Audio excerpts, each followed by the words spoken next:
যখন আমি বিশ্ববিদ্যালয়ের হোস্টেলে যাওয়ার জন্য ব্যাগ গুছাচ্ছিলাম তখন আমার সৎমা আমাকে একটা বাসি দুধের প্যাকেট ধরিয়ে দিয়েছিল আর বলেছিল সেটা যেন আমি হোস্টেলে গিয়ে খাই। আর আমার বাবা সোজা আমাকে বলে দিলেন তিনি আমার পড়াশোনা খরচ দিতে পারবেন না, তার নতুন স্ত্রীর মেয়ে মানে আমার সৎ বোনের পার্টি নাকি তার জন্য বেশি জরুরি। কিন্তু ভাগ্য সে আমাকে আমার কল্পনার চেয়ে অনেক বেশি কিছু দিয়েছিল।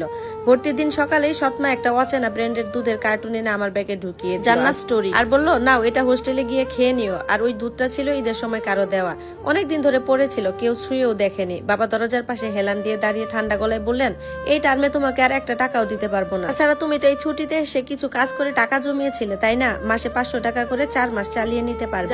আমার হাত তখন কাঁপছিল আমার বাবার কথা শুনে, জামা কাপড়গুলো গুছাতে গিয়ে যেন জমে গিয়েছিলাম। ওদিকে বাবার অন্য মেয়ে আমার সৎ বোন মোবাইলে চোখ বুজে হঠাৎ চিৎকার করে উঠলো, ইয়া টিকিট পেয়ে গেছি বাবা, তাড়াতাড়ি ফ্লাইট বুক করো, আর 5 স্টার হোটেলে থাকতে চাই আমি। বাবা তাকে জড়িয়ে ধরে হাসতে লাগলেন আর বললেন হবে মা, হবে, সব হবে। আমি দাঁড়িয়ে দাঁড়িয়ে সবকিছু দেখতেছিলাম যেন এই বাড়িতে আমি কেউ না, আমি একটা বাড়তি বোঝা। হঠাৎ ফোনে একটা মেসেজ এলো ব্যাংক থেকে, আমার নামে 8 লাখ টাকার ফিক্সড ডিপোজিট। প্রথমে ভেবেছিলাম ভুল বা প্রতারণা হবে, কিন্তু মনটা কেমন করে উঠলো। বাবাকে আমি জিজ্ঞাসা করলাম বাবা আমি যে 2000 টাকা জমিয়েছিলাম সেটা দিয়ে আমার মুখের এই তিলটা তুলে ফেলতে চাই। বাবা বিরক্ত হয়ে তাকালেন আর বললেন আজে বাজে কথা বলিস না তো, এই তিলটা তোর অশুভ চিহ্ন। সৎমা তখন মিষ্টি গলায় বললেন পড়াশোনা শেষ হলে তারপরে করিয়ে দেব। কিন্তু এই কথাটা আমি তাদের মুখে বহুবার শুনেছি, কিন্তু এখন পর্যন্ত তারা সেই কাজটা করে দেয়নি, আর কখনো এটা সত্যিও হয়নি। আমি কাজ করে রোদে পুড়ে ক্লান্ত হয়ে ওই 2000 টাকা জোগাড় করেছিলাম, তবুও সেটা আমার জন্য নষ্ট। আর আমার সৎ বোনের জন্য হাজার হাজার টাকা মুহূর্তেই খরচ করা সম্ভব হয় আমার বাবার পক্ষে। হঠাৎ আমি বলেই ফেললাম আমি কি আপনার মেয়ে না? বাবার চোখ রাগে লাল হয়ে উঠলো। তারপর বললেন আজ বলে দিচ্ছি ওই মেয়েটাই আমার আসল মেয়ে, তুই আমার আসল মেয়ে না। আমার বুকটা যেন ফেটে গেল। মা মারা গেছেন 10 বছর আগে, আর আজ বুঝলাম আগে থেকে বাবার অন্য কোথাও সংসার ছিল। মায়ের কথা মনে পড়তেই চোখটা ভিজে গেল। শেষের দিনগুলোতে মা অনেক কষ্টে ছিলেন, তবু আমাকে দেখলে সব সময় হাসতেন। এরপর আমি দুধের কার্টুনটা ছুঁড়ে ফেলে দিলাম, তারপরে আমার গালে একটা কষে থাপ্পড় পড়লো। আমার মাথা ঝিমঝিম করতে লাগলো। আমি চুপ করে নিজের ছোট্ট অন্ধকার ঘরে ঢুকে দরজা বন্ধ করে দিলাম। এই বাড়িতে মোট 5টা রুম, সবাইয়ের জন্য আলাদা আলাদা জায়গা আছে, শুধু আমার জন্য নেই। আমার জন্য এই বাড়ির সিঁড়ির নিচে অন্ধকার ঘরটা আছে। কিছুক্ষণ পর সৎমা এলো 1 প্লেট শুকনো আঙুর হাতে আর বলল খেয়ে নাও। আমি জানি যেগুলো ওদের মেয়েদের পছন্দ না সেগুলোই আমার জন্য খেতে দেয়। তারপরে সে 2000 টাকা দিল আর বলল এই নাও, আমার কাছে এতটুকুই আছে। আমি ঠান্ডা গলায় বললাম দরকার নেই আমার। বাবা এসে টাকাটা কেড়ে নিয়ে বললেন কোনো টাকা পাবে না, তুমি না খেয়ে থাকো। সেই রাতে আমি ব্যাগ গুছাতে গুছাতে অনেক কেঁদেছিলাম। হঠাৎ আমার ফোনে সেদিন একটা ফোন এলো, ব্যাংক থেকে ছিল ফোনটা। ফোনের উপাস থেকে বলল আপনার মা সুফিয়া বেগম 10 বছর আগে আপনার নামে 8 লাখ টাকা রেখে গিয়েছিলেন। আমার হাত তখন কাঁপছিল, মায়ের নাম শুনে বুকটা ভেঙে গেল। আমি আস্তে করে বললাম আমি কি এখন এই টাকাটা তুলতে পারবো? এরপর মায়ের ছবিটা বুকের সাথে জড়িয়ে ধরলাম। সেই মুহূর্তে বুঝলাম আমি একা না। আমি ব্যাগটা তুলে নিলাম হাতে, চোখের জল মুছে দরজা খুলে বেরিয়ে গেলাম। সেদিন আমি শুধু বাড়ি ছাড়িনি, নিজের জীবনটা নিজের হাতেই তুলে নিয়েছিলাম। আর তারপর যা করেছি সেটা আমার বাবা আর মায়ের সারা জীবন মনে থাকবে। বাস স্ট্যান্ডে দাঁড়িয়ে যখন শেষবারের মতো পিছনে তাকালাম তখন মনে হচ্ছিল আমি যেন শুধু একটা বাড়ি নয়, একটা দীর্ঘ যন্ত্রণা পিছনে ফেলে যাচ্ছি। যে বাড়িতে বড় হয়েছি সেখানে আমার জন্য ভালোবাসা ছিল না, ছিল না নিশ্চয়তা, ছিল না আপন করে নেওয়ার কোনো উষ্ণতা, ছিল শুধু অবহেলা, অপমান আর এক ধরনের নীরব নিষ্ঠুরতা। তবুও সেই মুহূর্তে আমার বুকের ভেতর কোনো ভয় ছিল না, ছিল শুধু একরাশ শূন্যতা। মনে হচ্ছিল আমি অনেক আগেই ভেঙে গেছি, আজ শুধু সেই ভাঙা টুকরোগুলোকে নিয়ে নতুন পথে হাঁটা শুরু করছি। বাসে উঠেও বারবার জানালার বাইরেই তাকাচ্ছিলাম। চেনা রাস্তাগুলো একে একে পেছনে সরে যাচ্ছিল, প্রতিটা মোড়, প্রতিটা দোকান, প্রতিটা গাছ, সবকিছু যেন আমার পুরনো জীবনের সাক্ষী। আর আমি শুধু চুপ করে বসেছিলাম। কোনো কান্নাও আসছিল না সেদিন। কখনো কখনো সবচেয়ে বড় কষ্টটা চোখের জলে বের হয় না, ভেতরে জমে থাকে, পাথরের মতো ভারী হয়ে জমে থাকে। হোস্টেলে পৌঁছাতে দেরি হয়ে গেল, সন্ধ্যা গড়িয়ে এলো।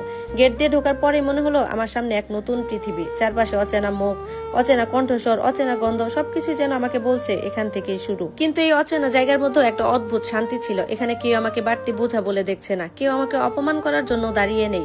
এখানে আমি অন্তত শ্বাস নিতে পারবো। রুমে ঢুকেই ব্যাগটা মেঝেতে রেখে ধপ করে বসে পড়লাম। দীর্ঘদিন পর মনে হলো আমার শরীরটা যেন হঠাৎ সব ক্লান্তি টের পাচ্ছে। হাত পা বুক সবকিছুই ভারী লাগছিল। আমি ধীরে ধীরে ফোনটা হাতে নিলাম। ব্যাংকের সেই মেসেজটা আবার খুললাম। শুধু একবার না, দুবার না, বারবার সেই মেসেজটা পড়লাম। 8 লাখ টাকা আমার নামে, আমার মায়ের রেখে যাওয়া টাকা। মনে হচ্ছিল মা যেন দূর থেকে আমার দিকে তাকিয়ে আছেন, চোখ ভরা মায়া নিয়ে বলছেন, ভয় পাস না মা, আমি তোর সঙ্গেই আছি। সেই রাতে আমি খুব বেশি ঘুমাতে পারিনি। বারবার মায়ের মুখটা মনে পড়ছিল। মায়ের কষ্ট, তার ধৈর্য আর নীরব ত্যাগ সবকিছু চোখের সামনে ভেসে উঠছিল। মা বেঁচে থাকতে হয়তো বা আমাকে সবটা বুঝিয়ে দেননি, কিন্তু আজ বুঝলাম তিনি আমার জন্য কতটা গভীরভাবে ভেবেছিলেন। তিনি জানতেন একদিন আমাকে একা দাঁড়াতে হবে, আর সেই কারণেই হয়তো এই আশ্রয়টা তৈরি করে রেখে গিয়েছিলেন। পরদিন খুব ভোরে ব্যাংকের পথে রওনা দিলাম। ব্যাংকের ভেতরে ঢুকেই মনে হলো আমি যেন আরেক জগতে এসেছি। কাচের দরজা, সারি সারি চেয়ারে বসা মানুষ, কর্মচারীদের ব্যস্ত হাঁটাচলা, সবকিছুই কেমন গোছানো, নিয়ম মাফিক। আমি কাগজপত্র নিয়ে কাউন্টারের সামনে দাঁড়ালাম। তারপর একটু কপাল কুঁচকে আমাকে জিজ্ঞাসা করলেন, এই অ্যাকাউন্ট সম্পর্কে আপনি আগে থেকেই জানতেন? আমি মাথা নেড়ে বললাম, না, আজই প্রথম পুরোটা জানতে পারলাম। তিনি ফাইল ঘেটে আরো কিছুক্ষণ চুপচাপ পড়লেন, তারপর ধীরে ধীরে বললেন, আপনার মা খুব পরিকল্পনা করে এটা করেছিলেন। অনেক আগে অ্যাকাউন্টটা খোলা হয়েছিল, সব নথিপত্র ঠিকঠাক আছে। তিনি চেয়েছিলেন আপনি প্রয়োজনের সময় যেন নিজে পায়ে দাঁড়াতে পারেন।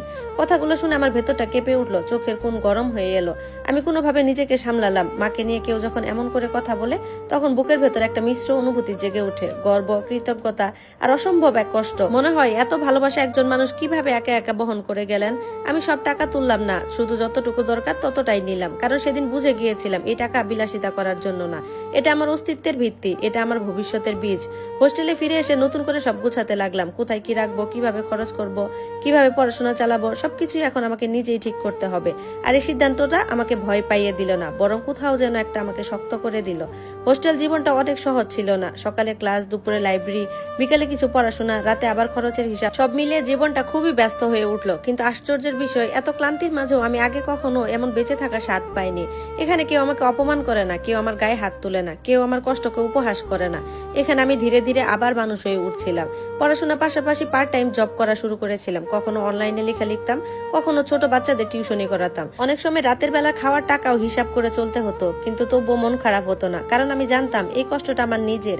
এটা কারো দয়ার ভাত না, কারো অপমানের দান না, এটা আমার নিজের ঘাম, নিজের পরিশ্রম, নিজের লড়াই।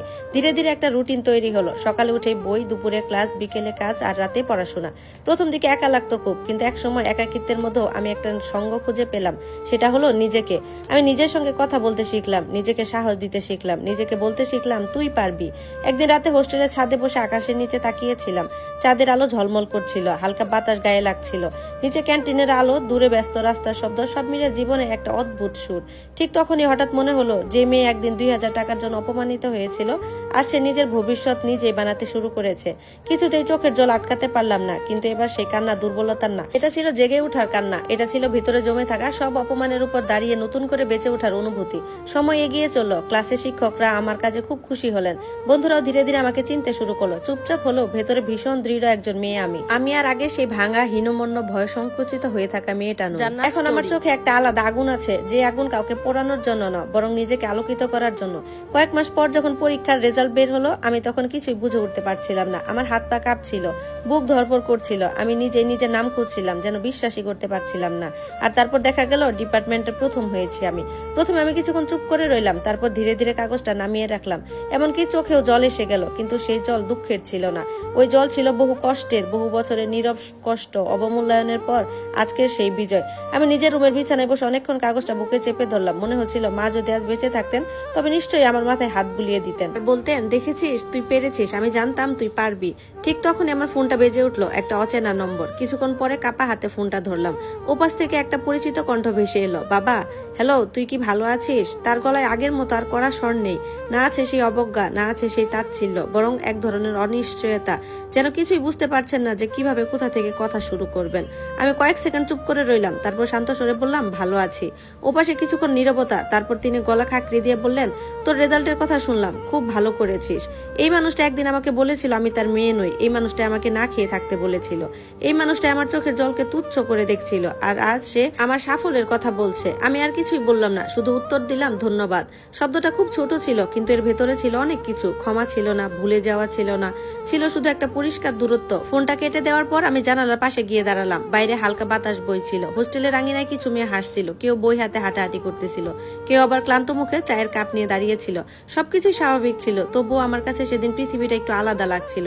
কারণ আমি বুঝে গিয়েছিলাম এটা কেবল শুরু। আমার সামনে আরো পথ আছে, আরো বাধা আসবে, হয়তো আরো একা লাগবে, হয়তো অতীত আবারও দরজায় কড়া নাড়বে, কিন্তু আমি এখন আর আগের মতো নই। ধন্যবাদ সবাইকে। এটি ছিল গল্পের প্রথম অংশ, আর এই গল্পের বাকি অংশটুকু খুব তাড়াতাড়ি আপলোড করা হবে। ততক্ষণে সবাই পেজে লাইক, কমেন্টস করে পাশেই থাকুন, আর প্রত্যেকটা পর্বই কমেন্ট বক্সে দেওয়া থাকবে। ধন্যবাদ।